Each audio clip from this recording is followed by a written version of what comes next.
The rain fell in steady sheets over the quiet town of Millbrook, painting the streets silver under the dim glow of street lamps. The night air smelled of wet earth and loneliness.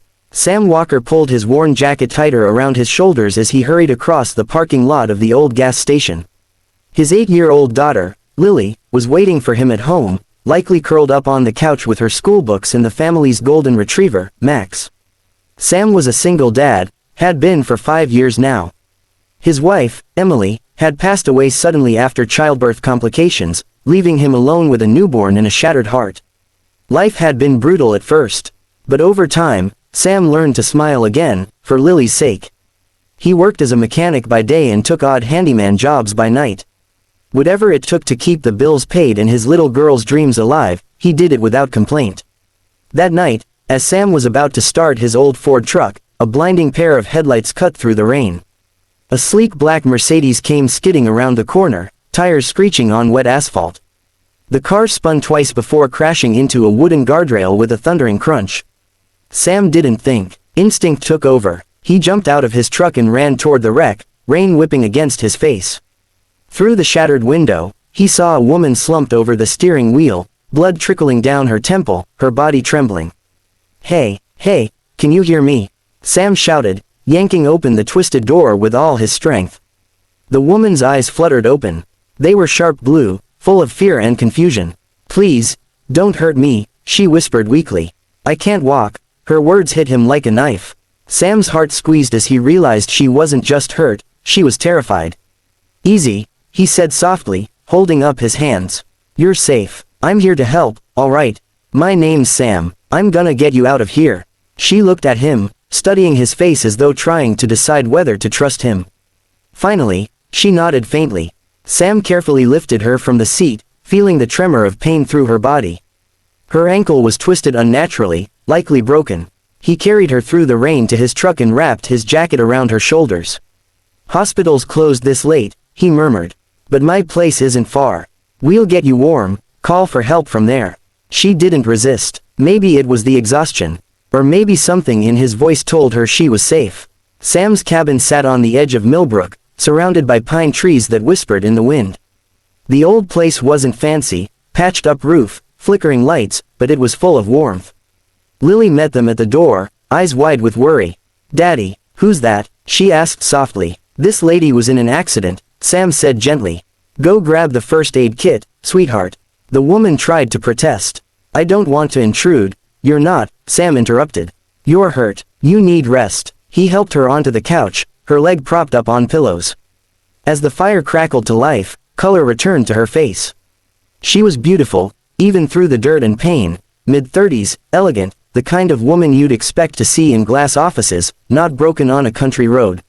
"Thank you," she whispered after a long pause. "My name's Claire. Claire Dalton." Sam froze for a second. He knew that name. Claire Dalton, CEO of Dalton Enterprises, the tech giant that had bought half the land in Millbrook last year, threatening to turn the town into a corporate industrial park. People hated her around here. Still, Sam saw none of the arrogance or cruelty the rumors described. Just a woman shivering beside his fire, her hands trembling from more than the cold. Hours passed. Lily eventually fell asleep on the recliner, Max at her feet. Sam sat across from Claire, quietly wrapping her ankle with a bandage. "You're good at this," she murmured. "I've had practice," he replied, eyes on her injury. "My girl's always climbing trees she shouldn't." That made Claire smile faintly. "She's lucky to have you." Sam shrugged. "Nah, I'm the lucky one." A soft silence filled the room, comfortable, fragile. Claire looked around at the modest home, the handmade furniture, the photos of Lily and a woman who must have been her mother. "You've been through a lot," she said gently. "So have you," Sam replied. "I can tell." She hesitated, eyes glistening. "I wasn't always this person, you know. The one people talk about. I worked my way up from nothing. But somewhere along the line, I forgot why I started. I guess success has a way of numbing the heart." Sam looked at her, surprised by her honesty. "Well, maybe tonight's a good time to remember." Her lips parted, as if she wanted to say more, but exhaustion won. She leaned back, eyes fluttering shut. The next morning, sunlight spilled through the windows. Sam made coffee while Lily drew pictures at the table. Claire sat quietly, watching the father and daughter move around the kitchen like a dance they'd practiced for years. It stirred something deep inside her, a longing she hadn't felt in decades. "You two have something special," she said softly. Sam smiled. "Yeah, we've been each other's whole world for a long time." Claire's gaze drifted to the window, where the woods glowed gold in the morning light. "This place, it's peaceful. I forgot peace could feel like this." When Sam offered to drive her back to town, she hesitated. "Can I stay, just one more day?" she asked. Sam nodded. "You're welcome as long as you need."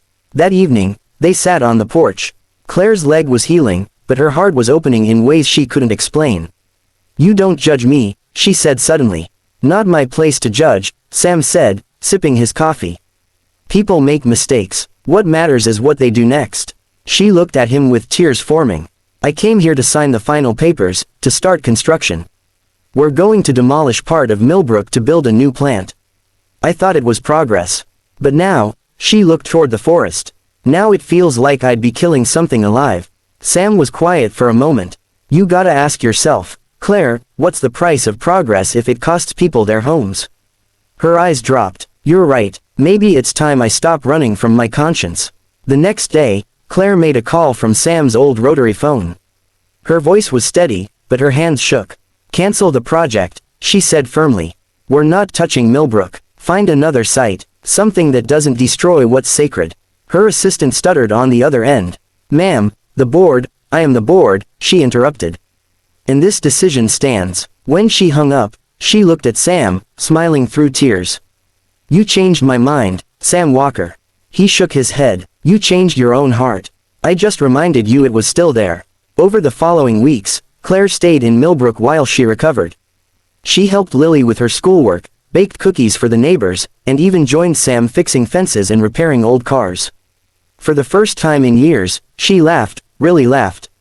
But as all stories go, reality came knocking. One morning, a sleek black car pulled up the dirt road. Her assistant stepped out, holding a briefcase. "Ma'am, the shareholders are furious," he said. "You need to return to New York immediately." Claire turned to Sam and Lily, her heart heavy. "I don't want to leave." Lily hugged her tightly. "You can come back, right?" Claire smiled sadly. "I'll come back, I promise." She turned to Sam. "Thank you, for showing me what kindness looks like again." He touched her hand gently. "Just don't forget who you are now." Months passed. Life in Millbrook returned to normal, or so it seemed. Then one morning, Sam received a letter in the mail. It was embossed with gold lettering, Dalton Foundation. Inside was a note written in elegant handwriting. "Dear Sam, you once gave me shelter when I was lost, both in body and spirit. I've spent the past months rebuilding Dalton Enterprises into something that gives back instead of taking away. We've opened a scholarship fund in your wife's name for single parents like you. And we're opening a new community center here in Millbrook, dedicated to families, education, and compassion. I meant what I said, I'd come back. I'll see you soon. With gratitude and something more I'm still learning to name, Claire." Sam's eyes blurred with emotion. He read the letter twice before setting it down. Lily ran up beside him. "Daddy, what's wrong?" He smiled, tears streaming down his face. "Nothing, sweetheart, just..." Someone finally remembered what it means to care. A month later, Claire returned to Millbrook, not in a luxury car, but in a pickup truck like Sam's. She stepped out, looking different, simpler, lighter. The town gathered for the opening of the Emily Walker Community Center. Sam stood beside her, pride swelling in his chest as she cut the ribbon. When the crowd thinned, she turned to him, voice trembling. "I used to think power was about control," she said softly. "But now I know, it's about love. About the lives we touch." Sam smiled. "You learned that the hard way." She laughed through tears. "The best lessons always come that way." Then she looked at him, really looked. "Sam, I don't want to go back to that world anymore. I want to stay here. If you'll have me." For a moment, the world went still. The wind rustled through the pines, the sunlight caught in her hair, and Sam felt something shift inside him, hope blooming where grief had long lived. He took her hand. "Welcome home, Claire." Years later, people in Millbrook would tell the story of how a stormy night changed everything. They'd talk about the powerful CEO who lost her way, and the single dad who helped her find it again. They'd talk about how kindness rebuilt a community, and two broken hearts. And every evening, As the sun dipped behind the trees, laughter could be heard from the old cabin on the hill, where love, once lost, had quietly found its way back home. Sometimes the strongest people are the ones who've been broken, and the kindest hearts are the ones that have known loss. Compassion doesn't just change others, it heals us, too.